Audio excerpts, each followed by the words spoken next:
Andreen MCdonald convicted of manslaughter in the death of his wife Andreen last year.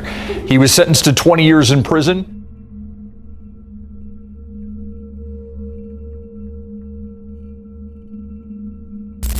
A successful businesswoman, a decorated Airforce major, a multi-million-dollar empire built from nothing. From the outside, Andreen and Andreen MCdonald looked like they had it all. But on March 1st, 2019, when Andreen failed to show up at her San Antonio gym at 5:30 a.m., something she'd never missed in years, her employees knew something was terribly wrong. Inside their beautiful home, investigators found blood on the walls, hair on a light switch, and a mysterious burn pile in the backyard. Her purse was there, her keys were on the counter, her cars were in the driveway. But Andreen was gone. What police discovered next would expose a marriage built on lies, jealousy, and escalating violence. A story of success that became a nightmare, a love that turned deadly. Some warning signs whisper, others scream. This case had both, and one woman paid the ultimate price for missing them. Port Antonio, Jamaica, 2009. 20-year-old Andreen Anderson had big dreams but limited options. Growing up in a modest family where we didn't have a lot, she knew that if she wanted to achieve something extraordinary, America was where it would happen. That's where dreams came true, where hard work paid off, where a young woman with vision could build an empire. At a funeral that May, Andreen met Captain Andreen MCdonald, a fellow Jamaican who had already made it. He was older, established, wearing the uniform of the U.S. Air Force with the confidence of someone who had conquered the American dream. For a 19-year-old with ambitions bigger than her island home, Andreen represented everything she wanted: success, stability, and most importantly, a pathway to America. The attraction was immediate and intense. Here was a decorated military officer with top-secret security clearance, someone who could offer Andreen not just love, but opportunity. Within 2 months of meeting, they were married in July 2009. 2 months. From first meeting to wedding vows, barely enough time to truly know someone, let alone build the foundation for a lifetime partnership. This whirlwind romance should have been the first red flag, but it's easy to mistake urgency for passion when someone is offering you everything you've ever wanted. Andreen brought Andreen to San Antonio, Texas, where military wives are expected to be supportive, grateful, and quietly ambitious. But Andreen wasn't built for quiet anything. At just 22 years old, while most military spouses were settling into base housing and community groups, Andreen was launching Starlight Homes, an assisted living facility that would transform her from immigrant wife to millionaire entrepreneur. The official story was inspiring. Young immigrant woman starts with 3 residents in a humble home-based business, building something beautiful through pure determination and vision. Andreen supported her dreams by liquidating his 401k and selling his BMW to provide startup capital. He was the devoted husband investing in his wife's potential, believing in her when no one else would. But here's where the story gets complicated, and where the first real warning signs begin to emerge. Starting a business requires more than money. It requires expertise, connections, and credibility. Andreen had vision and drive, but Andreen had something equally valuable. His military credentials opened doors that would have remained closed to a young Jamaican immigrant. His security clearance and officer status provided instant legitimacy to their venture. His connections in the San Antonio community gave them access to clients, investors, and opportunities that Andreen couldn't have reached alone. This dynamic created a dangerous imbalance from the beginning. While Andreen was the face and energy behind Starlight Homes, Andreen's identity became intertwined with her success in ways that would prove toxic. He wasn't just her husband or investor. He was her gateway to American success, and that kind of power breeds resentment. Within 7 years, Starlight Homes had exploded into a multi-million-dollar enterprise with 2 locations across San Antonio. Andreen became a rising star in the assisted living community, known not just for her business acumen, but for her generous spirit. She'd stand on street corners distributing food to the homeless, using her wealth to lift up others who were struggling just as she once had. The community embraced her as the embodiment of the American dream, the humble immigrant who had built something extraordinary through hard work and determination. At charity events and business conferences, Andreen would share her story, with genuine humility. Never boastful, always grateful for the opportunities America had provided. Andree, meanwhile, continued his military career as a cyber warfare analyst, eventually reaching the rank of major. On paper, they were the perfect power couple, successful businessman and decorated military officer, building wealth while serving their community and country. But success stories aren't always what they appear to be, especially when one partner's achievements begin to overshadow the other's contributions. The warning signs were subtle at first. In WhatsApp messages that would later surface, tensions simmered beneath their public success. Andreen would remind Andree that Starlight Homes is my idea, my dream, and would not have happened without my drive. These weren't casual comments. They were defensive statements from someone who felt her contributions were being minimized or challenged. Why would a successful entrepreneur need to defend her role in building her own company? Why would she feel compelled to remind her husband that the business was her vision, her creation, her achievement? Because somewhere along the way, the narrative had shifted. Andree's initial support and investment had evolved into something more controlling, more possessive. The man who had helped launch her dreams was beginning to resent the very success he had enabled. The red flag wasn't just in Andree's growing resentment, it was in the dynamic itself. When one partner controls the other's access to opportunity, immigration status, or professional credibility, they hold disproportionate power in the relationship. Andreen's success was real, but it had been built on a foundation that Andree could claim credit for, and that kind of leverage never disappears. As Starlight Homes continued to thrive and Andreen's reputation grew, a dangerous question was forming in Andree's mind. Whose success was this really? The answer to that question would eventually cost Andreen everything. Jamaica held special meaning for Andreen McDonald. It was where she'd grown up, where her heart remained connected despite her American success. Her philanthropic trips back to Port Antonio weren't just about giving back. They were about staying grounded, remembering her roots, and maintaining the humility that had always defined her character.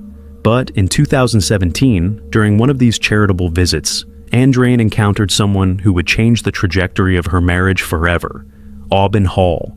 Aubin wasn't a stranger. He was Andreen's first love, her teenage boyfriend from Port Antonio, who had captured her heart long before she'd ever dreamed of America or business empires.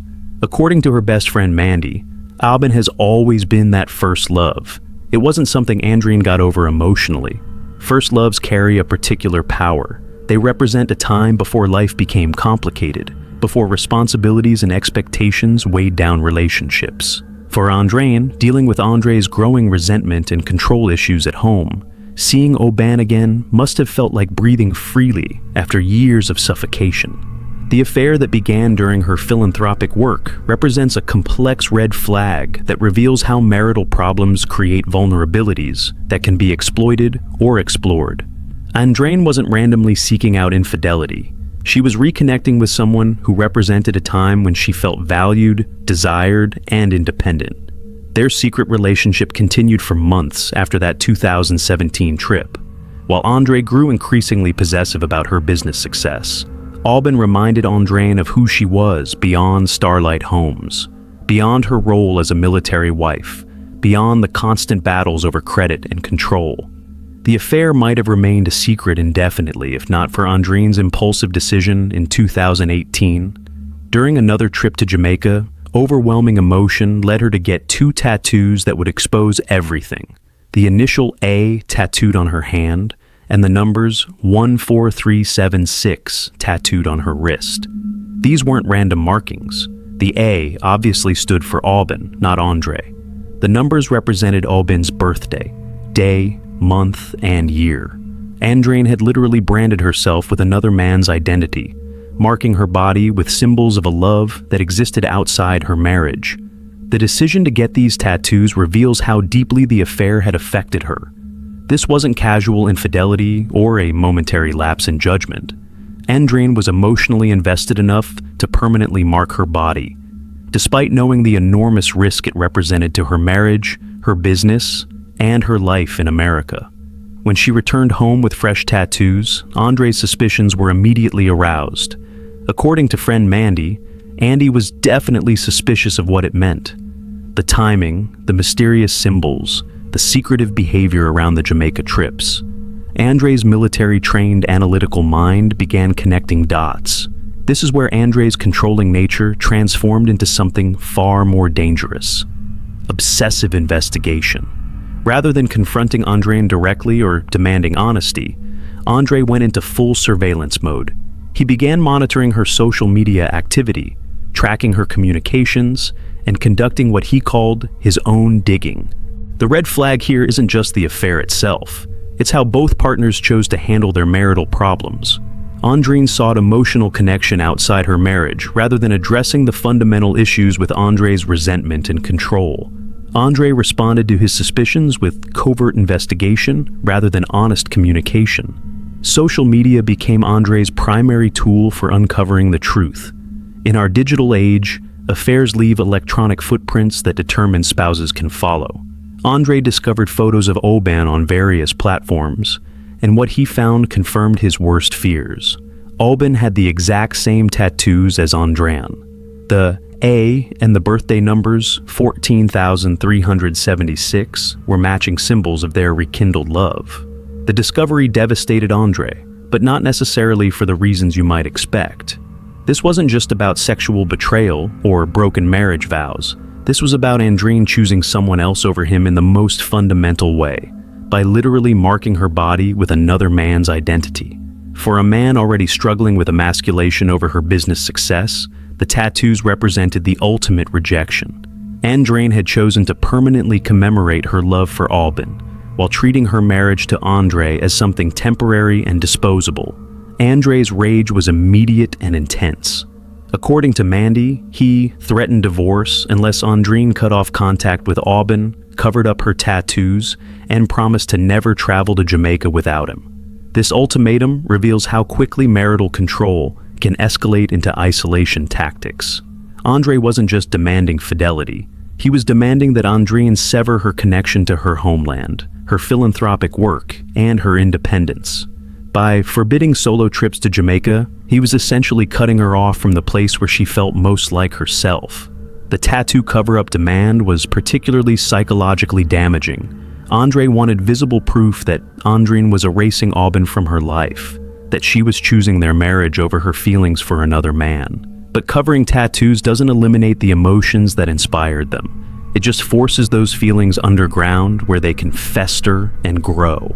Andreen complied with Andre's demands, but for calculated reasons.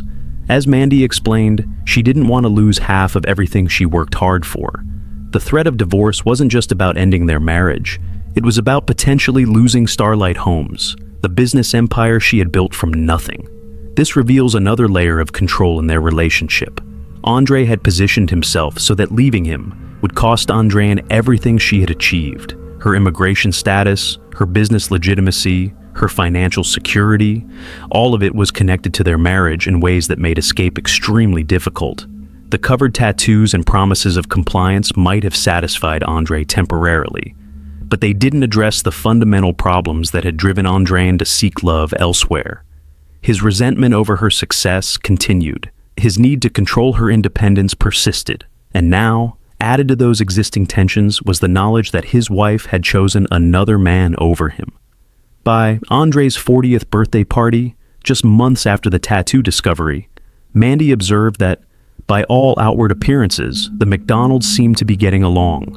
They were performing reconciliation for their social circle, maintaining the image of a successful couple who had worked through their problems. But 13 days after that birthday celebration, Andreen McDonald would disappear forever.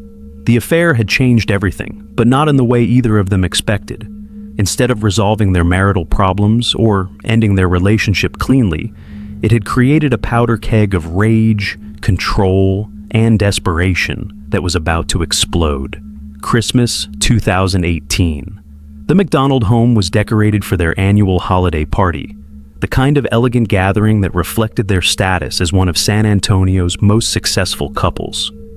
Guests mingled in their beautiful mansion, enjoying good food, conversation, and the warmth of the season.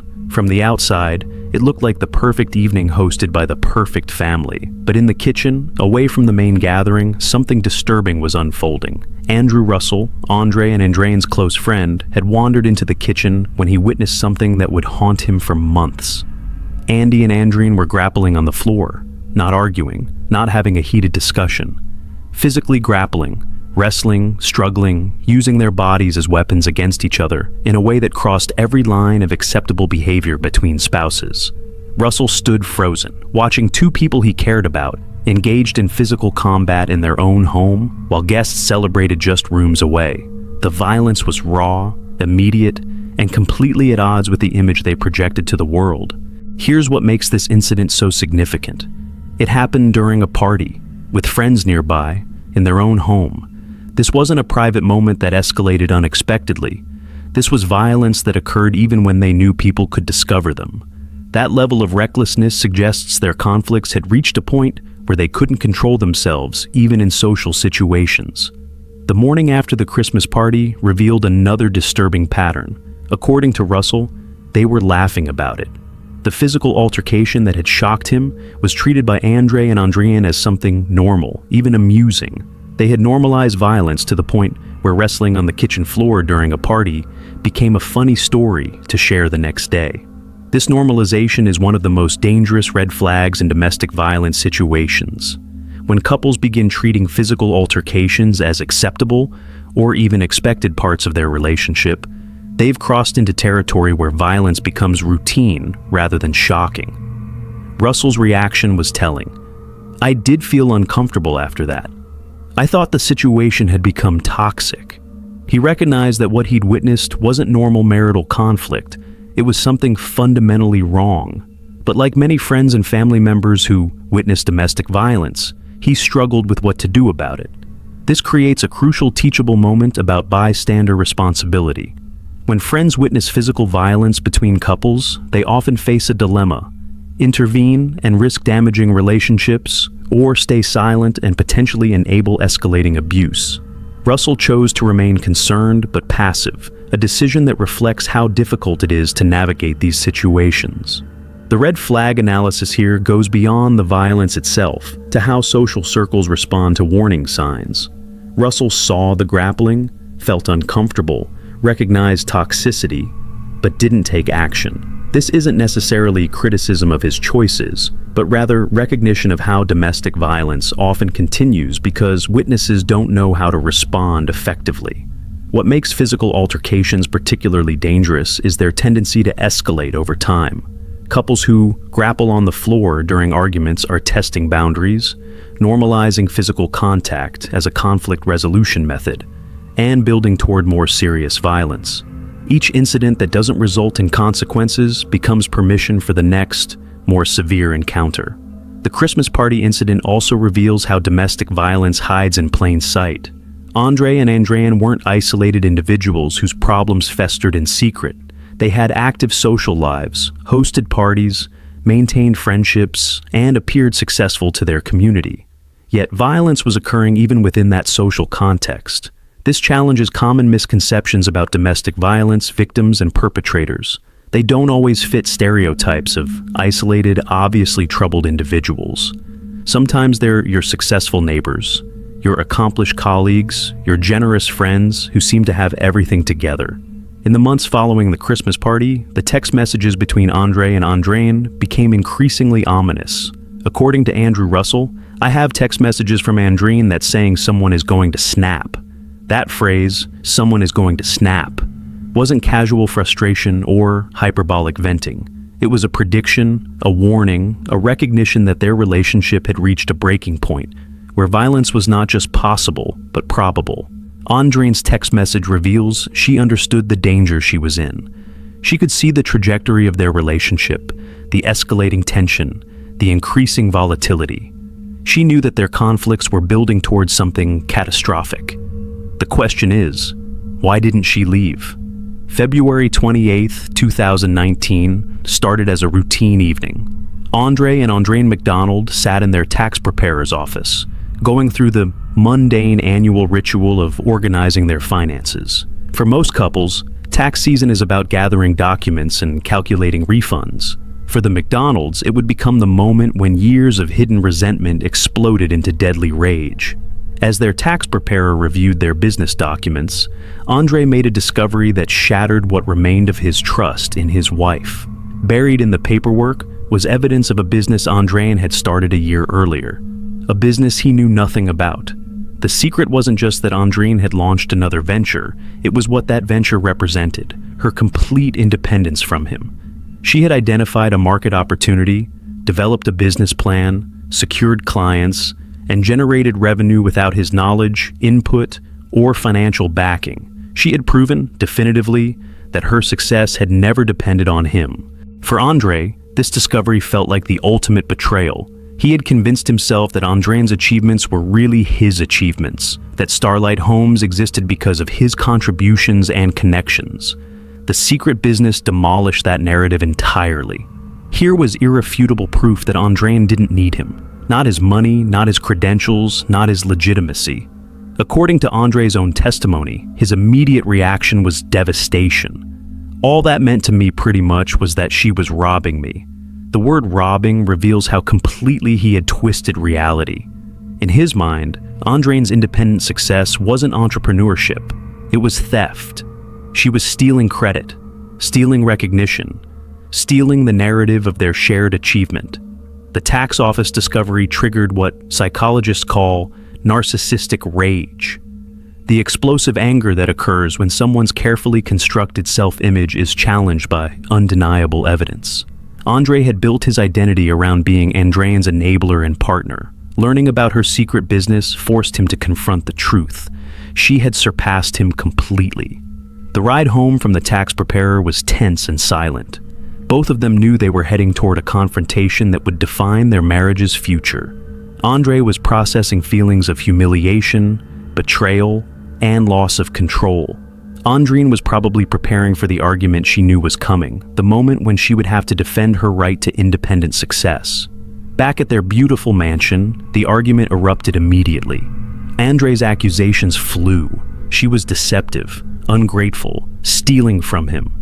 Andreen fought back, defending her business acumen and her right to pursue opportunities without his permission. The conversation quickly escalated beyond the secret business to encompass all their relationship problems. The affair, the tattoos, the business credit disputes, the control issues. During the heated exchange, Andre made a threat that revealed how desperate he had become: divorce. He suggested they split their assets in half, knowing that losing Starlight Homes would devastate Andreen financially and personally. This wasn't just about ending their marriage, it was about destroying the empire she had built. Andreen's reaction was immediate and intense. According to Andre's later testimony, she became extremely irate at the thought of splitting the business. The prospect of losing half of Starlight Homes, the business she had conceived, developed, and grown from 3 residents to a multi-million-dollar operation, was unthinkable. But Andre's divorce threat wasn't really about wanting to end their marriage. It was a power play, an attempt to regain control by threatening what mattered most to her. He was essentially saying, "You may not need me for your success, but I can still destroy what you've built." The argument reached a level of toxicity that made continued discussion impossible. Andre needed to cool off, to process his rage somewhere away from Andreen's defenses and justifications. He left the house and drove to a nearby Shell gas station, ostensibly to buy gas and calm down. But even during this supposed cooling-off period, Andre's anger continued to fester. He sent text messages that revealed how completely their marriage had deteriorated. The exchange that night included references to Auburn Hall and threats about divorce. All the relationship wounds that had never properly healed were being reopened and inflamed. The text messages from the gas station showed a man whose jealousy and resentment had reached dangerous levels. Every grievance was being relitigated: the affair, the tattoos, the business disputes, the feeling of emasculation. Andre wasn't just angry about the secret business. He was furious about years of feeling diminished by his wife's success. When Andre returned home, he was carrying more than just gas station snacks. He was loaded with toxic emotions that had been building for months: humiliation over her affair, rage about her independence, desperation about losing control, and now the fresh wound of discovering just how completely she had moved beyond needing him. The red flag here isn't just financial deception, though that's significant. It's how financial discoveries can trigger disproportionate violent responses in controlling partners.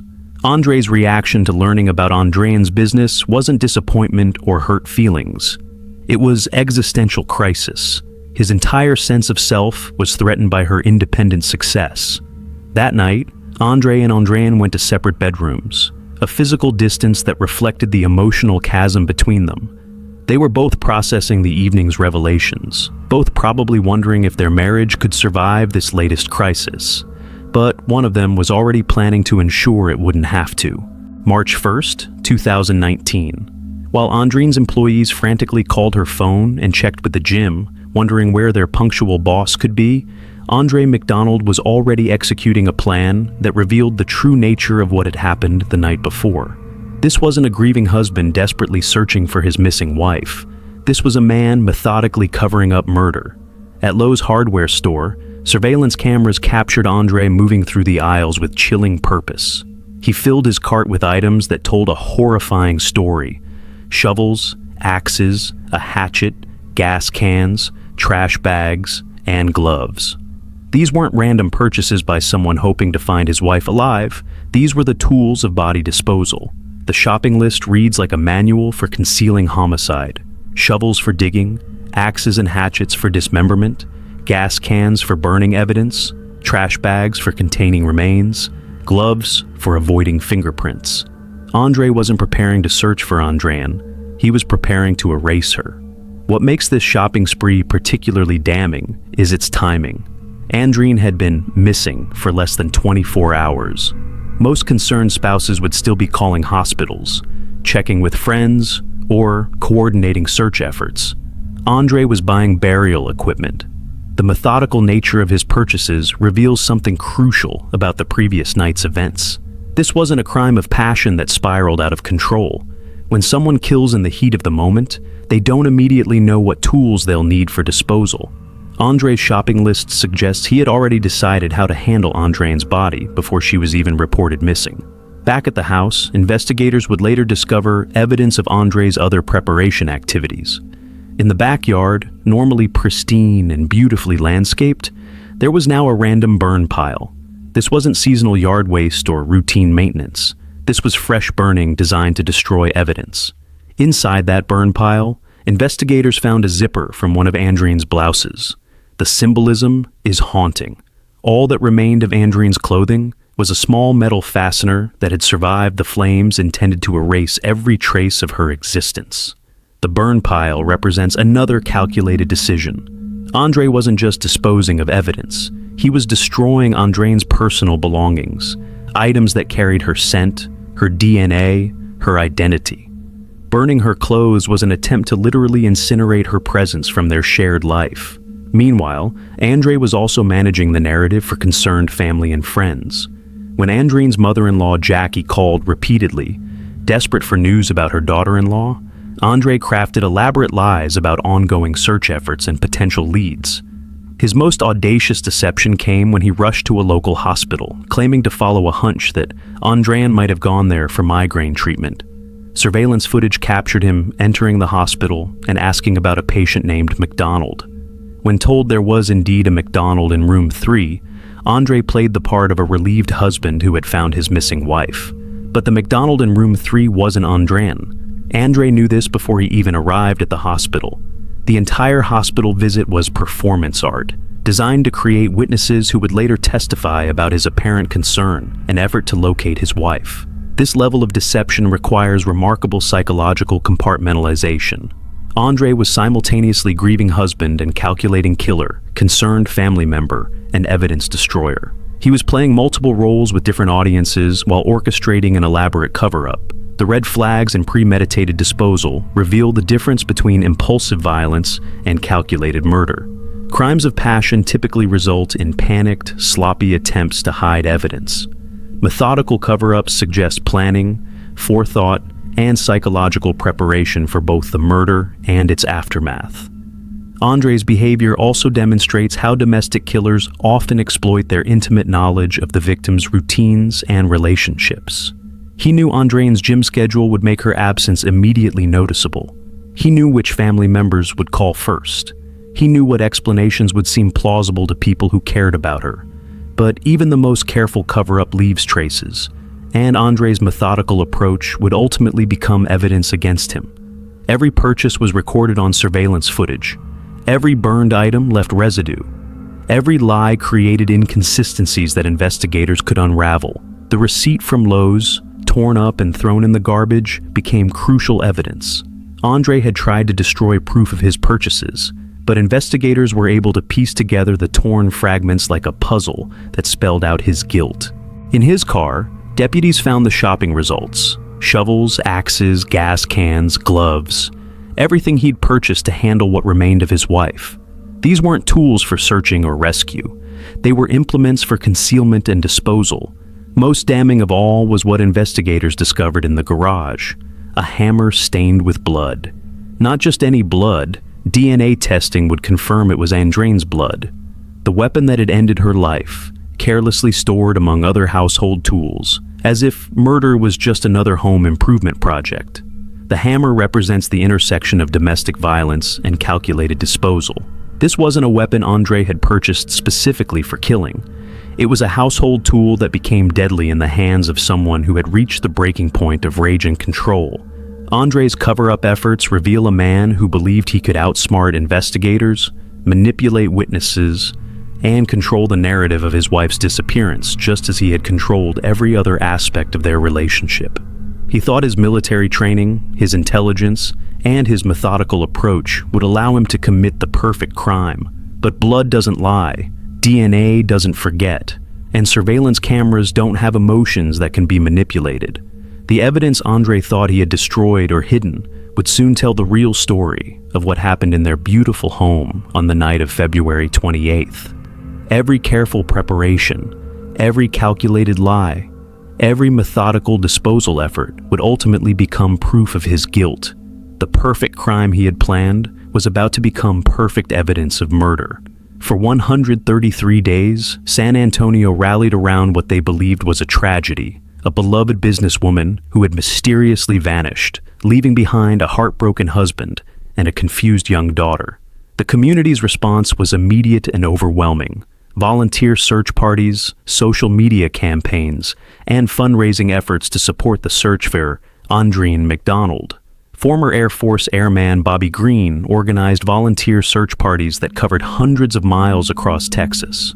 Week after week, dozens of volunteers combed through wooded areas, abandoned lots, and remote locations where Andreen's body might have been dumped. They searched behind hospitals, through creek beds, and along hiking trails, looking for any trace of the missing woman. Bobby took searchers to locations like the wooded area behind a local hospital, explaining what to look for. You would look at tree branches that had been pushed away, something that was cut fresh, tire tracks. Every volunteer was trained to spot signs of recent disturbance, evidence that someone had been in these remote areas recently. What makes these searches particularly heartbreaking is that Andre knew exactly where Andreen's body was located. While volunteers spent their weekends trudging through brush and checking under bridges, Andre watched from the sidelines, maintaining his facade of hope and cooperation. The red flag here isn't just Andre's deception, it's how easily manipulative killers exploit public sympathy and genuine community concern. Andre wasn't just lying to investigators, he was manipulating hundreds of volunteers who were sacrificing their time and energy to search for someone he had already killed.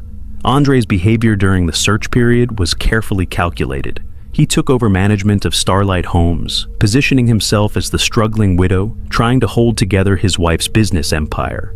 This gave him a sympathetic public role while also providing access to Andreen's financial assets and business relationships.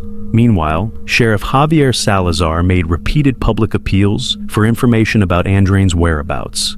The sheriff's office asked anyone with information to call their tip line, genuinely believing they were investigating a missing person case rather than a homicide cover-up. Andre's silence during questioning became a crucial red flag that investigators recognized but couldn't immediately act upon. When someone's spouse disappears under suspicious circumstances, most innocent partners become increasingly cooperative and desperate as time passes. They provide additional details, suggest new search locations, and push investigators to pursue every possible lead. Andre did the opposite. He stopped answering questions and lawyered up almost immediately. While this was his legal right, it created a stark contrast with the behavior of genuinely concerned spouses. His refusal to cooperate while publicly playing the grieving husband role revealed the calculated nature of his deception. Detective Frank Stubbs recognized that Andre's face told us there was no way in hell we were going to break him and make him tell us what had happened. This wasn't the face of someone hoping for his wife's safe return. It was the face of someone determined to maintain a lie regardless of consequences. As weeks turned into months, the psychological toll on Andreen's family became devastating. Her mother, Maureen, clung to hope, reasoning that if they're not able to find something that solidifies her being dead, she's alive, right? She's somewhere. This desperate optimism was exactly what Andre was counting on, that the absence of a body would maintain uncertainty and prevent murder charges. Cindy Johnson, Andreen's sister, was praying in church for her sister's safe return, while Andre knew Andreen had been dead for months. The cruelty of allowing family members to suffer in uncertainty while knowing the truth demonstrates the complete absence of empathy that characterizes these killers. But maintaining this level of deception for over 4 months required enormous psychological effort.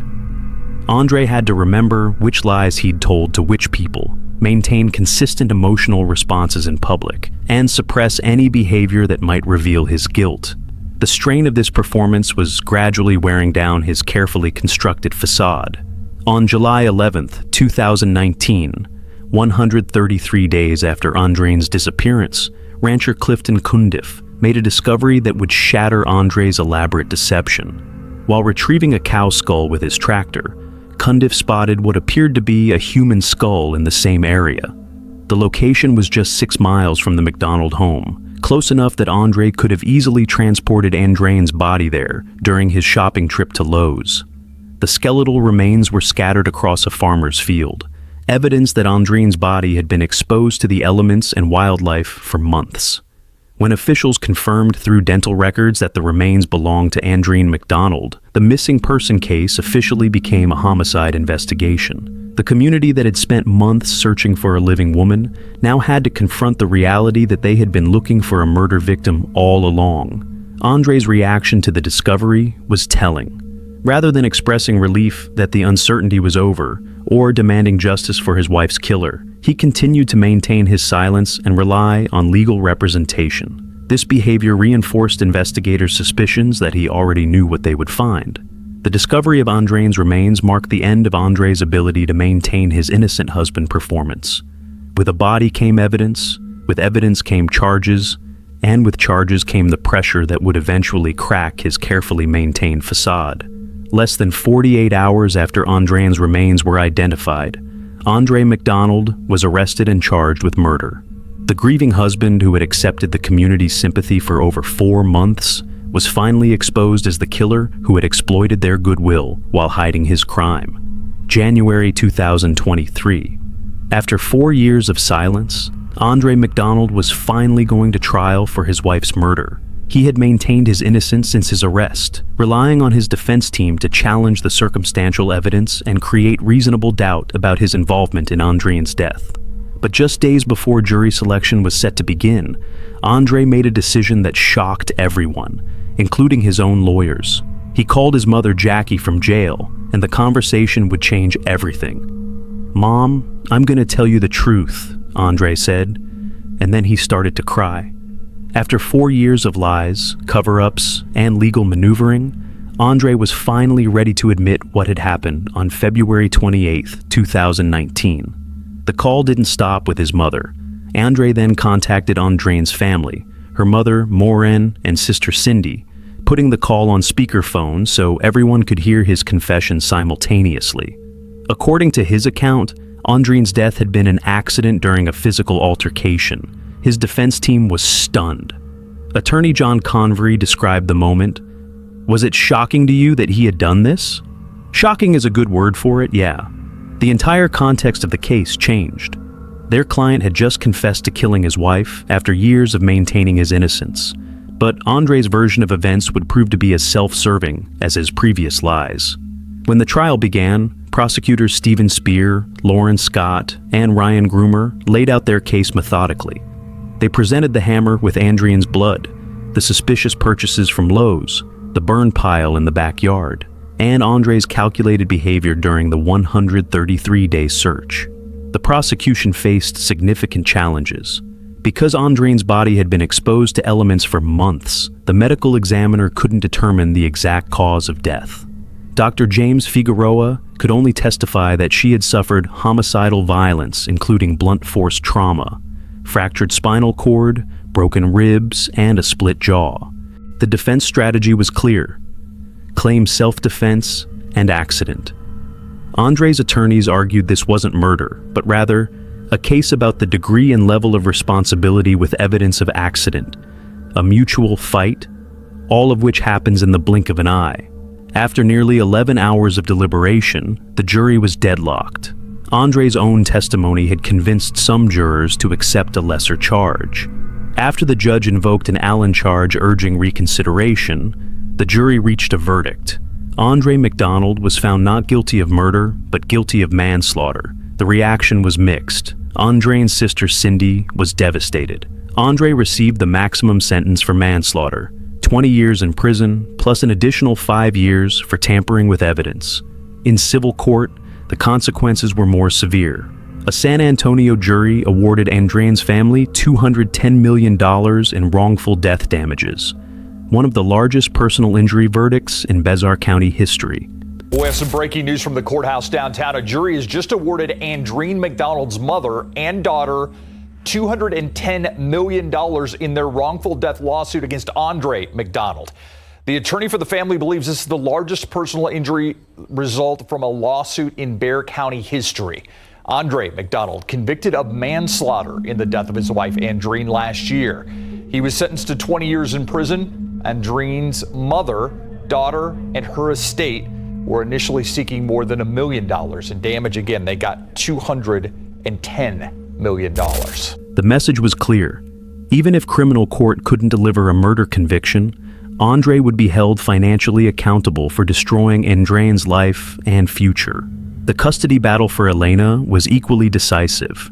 Despite Andreen's family seeking custody, the court awarded guardianship to Andreen's mother, Maureen, recognizing that Elena belonged with her maternal family, away from any connection to her father's violence. At Andreen's sentencing, family members delivered victim impact statements that revealed the true cost of his actions. Andreen's father, Paul Anderson, showed remarkable mercy. "You hurt my family.